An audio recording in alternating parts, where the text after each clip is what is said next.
نہیں میرے ساتھ نہیں ہے۔ تم بتا رہے تھے کہ تمہاری تھوڑی دیر پہلے اس سے بات ہوئی ہے، تو کیا بتایا اس نے، کہاں ہے وہ؟ اب کہ علیزہ کا لہجہ روکھا سا تھا۔ ہاں اس کا کزن آیا پاکستان سے، اس کے ساتھ باہر گیا ہوا ہے۔ کزن، وہ بھی پاکستان سے؟ اس کی آواز میں حیرانی تھی۔ ضامن نے کبھی ذکر تو نہیں کیا؟ ہاں کیونکہ پہلے کبھی ضامن اس سے ملا بھی نہیں۔ ملا نہیں پہلے، اور اب اتنی دوستی ہو گئی ہے کہ دوستوں کے ساتھ بنایا پروگرام خراب کر کے اپنے اس کزن کے ساتھ گھوم رہا ہے۔ علیزہ کی آواز میں غصہ محسوس کر کے فرقان نے جیسے مزہ لیا تھا۔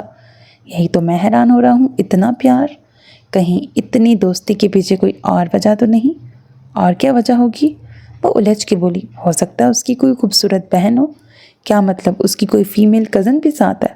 وہ جیسے چیخی تھی، مجھے کیا پتا، میں کوئی ملا ہوں ان سے، بس اندازہ لگایا ہے۔ تم نہ اپنے اندازے اپنے پاس رکھو، میں جانتی ہوں ضامن کو، وہ تمہاری طرح ہر لڑکی کو دیکھ کے فلیٹ نہیں ہو جاتا۔ اچھا، اس نے اچھا کو لمبا کھینچا۔ تمہیں اس کے بارے میں کیا پتا؟ میں بچپن سے اس کے ساتھ ہوں، مجھے زیادہ پتا ہے وہ کتنے پانی میں ہے۔ وہ اسے تنگ کر رہا تھا، علیزہ اچھی طرح سمجھ رہی تھی، اس لیے گہرا سانس لے کے خود کو ریلیکس کیا۔ اب بتاؤ کرنا کیا ہے؟ میرا پورا موڈ ہے باہر جانے کا۔ یہ ناچیز خاکسار کیا خدمت کر سکتا ہے آپ کی؟ کیا؟ اس کی جھنجھلاہٹ بھری آواز پر وہ کہا لگا کے ہنس پڑا۔ سیدھی طرح کہو، تمہیں میری کمپنی چاہیے۔ زیادہ اتراؤ مت، تم سے اچھی کمپنی ہے میرے پاس۔ اچھا، اس نے ہمیشہ کی طرح اچھا کو لمبا کھینچا۔ میرا کزن بھی پاکستان سے آیا ہوا ہے، اب سوچ رہی ہوں اسے ذرا شہر ہی گھما لاؤں۔ کیا بات ہے تم دونوں کی، جاؤ اپنے کزنز کی مہمانداری کرو اور مجھے بھی میری چھٹی انجوائے کرنے دو۔ ٹھیک ہے پھر بات ہوگی۔ علیزہ کے فون بند کرنے پر اس نے ٹھنڈی ہوتی کافی کا لمبا سا گھونٹ لے کے کافی ختم کی اور دونوں ٹانگیں سامنے ٹیبل پہ رکھ کے ریلیکس ہو کر نظریں ٹی وی اسکرین پر جما دیں۔ گاڑی میں بیٹھتے اس نے دروازہ بند کیا، سیٹ بیلٹ باندھتے ہوئے اس نے نظریں ڈرائیونگ سیٹ پہ بیٹھی علیزہ پہ ڈالیں اور اگلے ہی پل وہ سامنے دیکھ رہا تھا۔ کار میں مکمل خاموشی تھی جس سے سمیر کو الجھن ہو رہی تھی۔ آنٹی سے تھینکس بولنا، مجھے ان کا گفٹ بہت پسند آیا۔ اچانک خاموشی میں علیزہ کی آواز بہت بھری لگی تھی۔ مجھے لگا آپ کو پسند نہیں آیا ہوگا۔ کیوں، تمہیں ایسا کیوں لگا؟ اس نے حیرت سے ایک پل کے لیے اس کی طرف دیکھا۔ کیونکہ ان چند دنوں میں مجھے اندازہ ہوا ہے کہ آپ شلوار قمیض تو نہیں پہنتی۔ اس کے کہنے پر وہ کھل کے مسکرائی۔ تمہیں غلط لگا، میں آفس جاتی ہوں، وہاں تو شلوار قمیض نہیں پہن سکتی۔ ہاں گھر میں بھی میں ٹراؤزر اور ٹی شرٹ میں کمفرٹیبل فیل کرتی ہوں، لیکن عید پر، شادی پر یا کوئی فیملی فنکشن ہو تو شلوار قمیض پہن لیتی ہوں۔ اس کی تفصیل پر وہ زیر لب مسکرایا۔ ویسے آج مجھ پہ یہ عنایت کیوں؟ عنایت؟ اس نے سوالیہ نظروں سے سمیر کو دیکھا۔ میرا مطلب ہے آج آپ مجھے گھمانے کے لیے لے جا رہی ہیں، حالانکہ میں کوئی بچہ تو نہیں کہ خود جا نہ سکوں۔ اس نے اس کی بات اسے لوٹائی تو علیزہ کھلکھلا کے ہنس پڑی۔ تم ابھی تک اسی بات کو لے کے ناراض ہو۔ میں نے کب کہا میں ناراض ہوں؟ کہا نہیں، لیکن ناراض تو تھے، وہ تو مجھے پتہ چل رہا ہے۔ آپ مجھے جانتی کتنا ہے؟ سمیر نے قدرے چہرہ اس کی طرف گھما کے بغور اس کا چہرہ دیکھا۔ ہاں یہ تو تم ٹھیک کہہ رہے ہو۔ وہ بہت جلدی مان گئی اور ایک بار پھر خاموشی ان کے درمیان ٹھہر گئی۔ جاب کب جوائن کر رہے ہو؟ منڈے سے۔ اس کے کہنے پر علیزہ نے سر ہلاتے احتیاط سے موڑ کاٹا۔ میں اپنے رہنے کے لیے کوئی فلیٹ یا اسٹوڈیو بھی دیکھ رہا ہوں۔ کیوں، یہاں کیا پرابلم ہے؟ اس کے سوال پر سمیر نے ابرو اچکا کر علیزہ کو دیکھا۔ پرابلم تو کوئی نہیں مجھے، لیکن مجھے لگا میری وجہ سے آپ کو پرابلم ہوگی۔ تمہیں غلط لگا، ویسے مجھے جانتے کتنا ہو؟ علیزہ کا مسکراتا لہجہ محسوس کر کے وہ ہنس پڑا۔ علیزہ پھر ہنسی تو سمیر نے غور سے اس کا چہرہ دیکھا۔ میں واقعی آپ کو نہیں جانتا، لیکن میں آپ کو مکمل طور پر جاننا چاہتا ہوں۔ اس کی بات سے زیادہ اس کے لہجے نے علیزہ کو چونکایا تھا۔ اس نے گردن گھما کر سمیر کو دیکھا، لیکن وہ اس کے بجائے سامنے دیکھ رہا تھا۔ تو آپ کو پرابلم نہیں اگر میں آپ کے گھر رہوں؟ علیزہ جو پرسوچ انداز میں سامنے دیکھ رہی تھی، سمیر کے سوالوں پر سر جھٹک کے مسکرائی۔ بالکل بھی نہیں، لیکن ایک بات بتاؤ، تم مجھے آپ کیوں کہتے ہو؟ میرا خیال ہے ہم ایج فیلو ہیں، یا پھر تم خود کو کافی چھوٹا سمجھتے ہو؟ سمیر اس کی بات پر کھل کے مسکرایا۔ مجھے نہ سمجھ میں نہیں آتی لڑکیاں اپنی عمر کو لے کر اتنی حساس کیوں ہو جاتی ہیں۔ میں آپ کو رسپیکٹ دینے کے لیے کہتا ہوں، نہ کہ خود کو چھوٹا ثابت کروانے کے لیے۔ جو بھی ہے مجھے عجیب لگتا ہے، ایسے فیلنگ آتی ہے جیسے میں بہت بڑی ہوں، اسی لیے میری تسلی کے لیے تم مجھے تم ہی کہا کرو، جیسے آپ تمہاری خوشی۔ گڈ۔ علیزہ نے مسکراتے ہوئے گاڑی کی سپیڈ بڑھا دی۔ فضیلت نے اندر داخل ہوتے ہوئے چادر اتار کر صوفے کی بیک پر رکھی اور اپنی کام والی کو آواز دی۔ سریا، ان کی ایک پکار پر وہ بھاگتی ہوئی آئی۔ کتنی دفعہ بولا ہے جب گھر آؤں تو پانی لے آیا کرو، آواز دینی پڑتی ہے۔ جی ابھی لائی۔ ان کی کسیلی آواز پر وہ گھبرا کے کہتی تیزی سے مڑی۔ غیور صاحب نے ماتھے پہ بل ڈال کر بیوی کو دیکھا۔ تم کیا پیدل چل کے آئی ہو جو تمہارا حلق خشک ہو گیا ہے؟ غیور صاحب کے طنزیہ انداز پہ انہوں نے ہونٹ بھینچ کے خود کو کنٹرول کیا۔ اب پانی پینے کے لیے وقت اور موقع محل بھی دیکھنا پڑے گا۔ اس سے پہلے دونوں مزید بحث کرتے سریا ٹرے لیے اندر داخل ہوئی اور باری باری پانی کے گلاس تینوں کو دیے۔ پانی کا گلاس واپس رکھے انہوں نے ایک نظر غیاث کو دیکھا جو مسکراتا موبائل اسکرین پہ کچھ ٹائپ کر رہا تھا۔ انہوں نے افسوس سے سر جھٹک کے اپنے شوہر کو دیکھا جو آتے ہی ٹی وی لگا کے بیٹھ گئے تھے۔ کسی نے اس خبر پہ تبصرہ نہیں کیا تھا جس کی وجہ سے ان کے حلق میں کانٹے اگ آئے تھے۔ وہ کتنی دیر تک منتظر رہیں کہ غیور صاحب خود بات کریں، لیکن وہ پوری طرح نیوز میں گم تھے۔ آخر جب انہیں لگا کہ وہ مزید صبر نہیں کر سکتی تو بول پڑی۔ آپ کو پتہ تھا کہ ایاز کی بیٹی عباس بھائی کے گھر ہے؟ غیور صاحب نے ذرا کی ذرا سامنے سے نظریں ہٹا کے فضیلت کو دیکھا اور نفی میں سر ہلایا۔ یہ تو حال ہے۔ ویسے تو عباس بھائی بڑا بھائی بھائی کرتے ہیں، لیکن جب بھی کوئی بڑا فیصلہ لینا ہوتا ہے، مشورہ کرنا تو دور کی بات بتانا بھی ضروری نہیں سمجھتے۔ اتنے سالوں سے ایاز کی بیوہ اور بیٹی کو کالے پانی کی سزا سنائی ہوئی تھی، کوئی خیر خبر نہ تھی۔ اچانک اسے جا کر لے بھی آئے اور اسے دیکھ کے لگتا ہے وہ تو جیسے صدا سے وہیں رہتی ہے۔ اب کی بار غیور صاحب پوری طرح ان کی طرف متوجہ ہوئے۔ تو تمہیں کس بات کا درد ہو رہا ہے؟ ان کی بات پر فضیلت کا جیسے دماغ گھوم گیا تھا۔ مجھے کیوں درد ہوگا؟ مجھے صرف افسوس ہو رہا ہے کہ آپ ہمیشہ ہر بات اپنے بھائی سے کرتے ہیں اور وہ ہمیشہ آپ کو پرایا کر دیتے ہیں۔ کیا ان کا فرض نہیں بنتا تھا کہ وہ ہمیں بتاتے کہ ایاز کی بیٹی ان کے پاس ہے؟ غیور صاحب نے اب غصے سے انہیں دیکھا۔ مجھے سمجھ میں نہیں آ رہی کہ تمہیں تکلیف کس بات کی ہو رہی ہے؟ مجھے کوئی تکلیف نہیں، صرف برا لگ رہا ہے۔ ہمیں کیوں نہیں بتایا؟ آپ کی بھی بھتیجی تھی، اگر بتا بھی دیتے تو کیا ہوتا؟ وہ سوالیہ نظروں سے انہیں دیکھنے لگے جو اب خاموش تھیں، جیسے کوئی جواب نہ بن رہا ہو۔ بھائی جو بھی کرتے ہیں سوچ سمجھ کے کرتے ہیں۔ وہ ایاز کی بیٹی ہے، ہمارا خون ہے۔ اگر بھائی ناراض بھی تھے تو اس کا مطلب یہ نہیں کہ اس سے رشتہ ختم ہو گیا تھا۔ آخر میں اس نے آنا ہی تھا۔ ضروری تو نہیں کہ وہ آتی۔ اس کی ماں اب آزاد تھی، وہ اس کے لیے کچھ اور فیصلہ بھی کر سکتی تھی، اور وہ فیصلہ آپ لوگوں کی سوچ سے مختلف ہو سکتا تھا۔ ان کی بات پر غیور صاحب استہزائیہ انداز میں مسکرائے۔ جب فرحانہ نے دوسری شادی کا فیصلہ کیا تھا، زمل کی زندگی کا فیصلہ کرنے کا حق اس نے اسی وقت کھو دیا تھا، اور زمل کے مستقبل کا فیصلہ اس کے بچپن میں ہو گیا تھا۔ وہ اس گھر کی ہونے والی بہو ہے، اسے دیر سویر ہر صورت وہاں آنا تھا۔ اچھا ہے بھائی صاحب اسے لے آئے۔ غیور صاحب نے نہ صرف بات ختم کی بلکہ اٹھ کر کمرے سے باہر نکل گئے، جبکہ فضیلت غصے سے بڑبڑانے لگی۔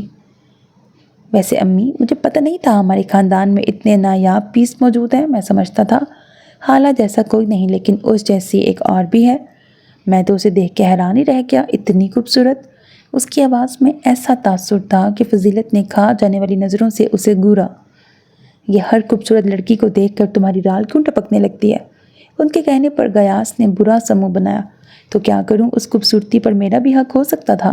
میں نے حالہ کہا تھا تب بھی آپ نہیں مانتی تھی۔ ہاں تو کیوں مانتی؟ مجھے اس عورت کی بیٹی کو اپنی بہو بنانا ہی نہیں تھا جس عورت سے ساری عمر مجھے نفرت رہی ہے، اور وہ حالہ اتنی بد دماغ ہے، سمجھتی ہے ایک وہی پڑھی لکھی ہے۔ اب ایسے تو نہ کہیں امی، بد دماغ تو بالکل نہیں، بالکل سلجھی ہوئی ہے اور پڑھی لکھی بھی ہے۔ بیٹے کی حمایت پر ان کا دل گیا جوتا نکال کے اس کے سر پہ مارے۔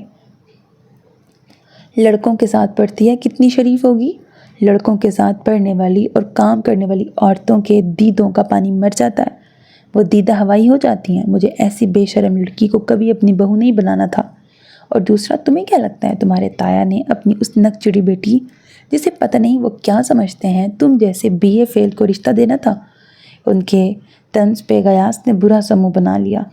BA فیل ہوں تو کیا ہوا، پڑھا لکھا تو ہوں، اتنی زیادہ جائیداد کا مالک ہوں، ہینڈسم ہوں، اور شادی کے لیے شکل اور دولت کی ضرورت ہوتی ہے، ڈگری سے کچھ نہیں ہوتا۔ اس نے اپنی رائے دی۔ اور جو مصباح سے منگنی کی ہے وہ تمہاری پسند سے ہوئی ہے؟ انہوں نے جیسے اسے یاد دلایا۔ یاد ہے مجھے امی، لیکن وہ حالہ کی طرح خوبصورت اور ذہین نہیں۔ اور یہ زمل اگر مجھے پہلے مل جاتی نا۔ اب کی فضیلت نے چونک کر اسے دیکھا جو پرسوچ انداز میں سامنے دیکھ رہا تھا۔ مطلب کیا ہے اس بات کا؟ انہوں نے زور سے اس کا بازو کھینچا تو وہ چونک کر انہیں دیکھنے لگا۔ مطلب دادی، حارث بھائی کی جگہ مجھ سے بھی تو زمل کی منگنی کر سکتی تھیں۔ ہماری عمر میں کم فرق ہے، جبکہ حارث بھائی زمل سے 10-11 سال بڑے ہیں۔ اس کی باتوں سے فضیلت کو کچھ عجیب سا لگا۔ تمہاری منگنی ہو چکی ہے اور زمل حارث کی منگیتر ہے، مت بھولو۔ کسی نے تمہاری بات سن لی نا تو تمہارا حشر بگاڑ دیں گے۔ جانتے ہو نا یہاں غیرت کے نام پہ کیا کچھ ہو جاتا ہے؟ فضیلت نے اسے ڈرانا چاہا تھا۔ اس نے کوئی جواب نہیں دیا تھا، لیکن فضیلت کو اس کی آنکھوں میں زمل کا سراپا صاف نظر آ رہا تھا۔ نہ جانے کیوں انہیں گھبراہٹ ہونے لگی تھی۔ انہیں جلد از جلد اپنے بھائی اور بھابھی سے مصباح اور غیاث کی شادی کی بات کرنی تھی۔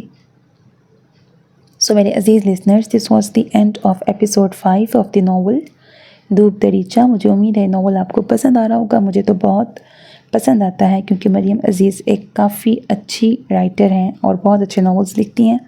ان کے لکھے گئے سب ناولز میں نے اپنے چینل پر اپنی آواز میں ریکارڈ کیے ہوئے ہیں۔ میں فرسٹ کمنٹ میں لکھ دوں گی۔ آپ کو جو بھی ناول سننا ہوگا آپ سن سکتے ہیں اور انجوائے کیجیے گا۔ اپنا بہت خیال رکھیے گا۔ نیک تمناؤں کے ساتھ اللہ حافظ۔